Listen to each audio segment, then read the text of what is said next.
Hi everyone, welcome to week 4 of Digital History and Memory. It's kind of that's kind of shocking. We're already in week 4, but we are.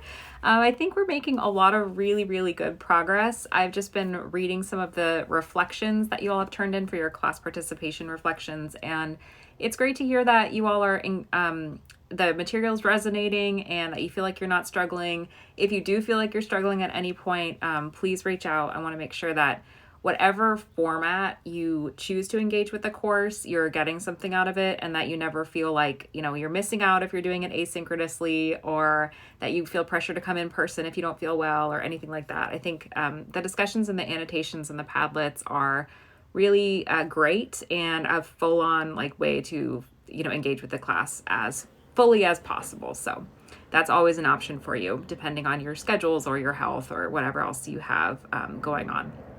So I wanted to do a little overview of what's coming up for week 4. Monday, we are going to be talking about the themes and the annotations that came up on the article by the researchers behind the Suffrage Postcard Project on the concept of digital discomfort. It's a really interesting article, and I really liked the annotations and how they sort of shifted people really, as more and more people annotate, I'm intrigued to see the conversations that will emerge. And I have a whole bunch of questions that we're going to tackle on Monday, either in class or on the Padlet. And then on Wednesday, we are going to be taking the time to explore the rest of the digital history resources that we are, checking out before we begin working on our own. So there's 3 of them.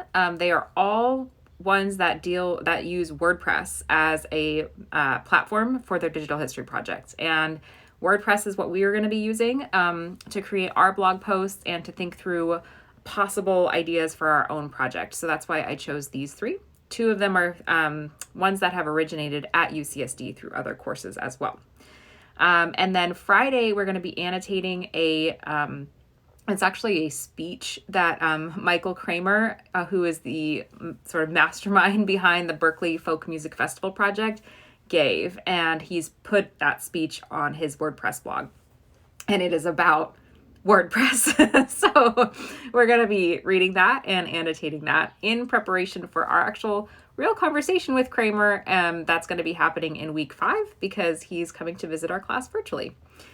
So that's what's going on this week. And then the last thing you have to keep in mind is the project journal number 1, which is due Sunday, April 24th. Of course, you do have the 2-day grace period if you need it. But hopefully you'll be able to use the time in class if you come to class, or, set aside time if you're doing it asynchronously to really explore and go through those digital history projects and take down your notes and then turn it in, because that's what the project journal is just your notes. All right, everybody, that is all for this week. And I will see you either in person or online or a little bit of both. Hope you all are doing well and stay healthy. All right, bye.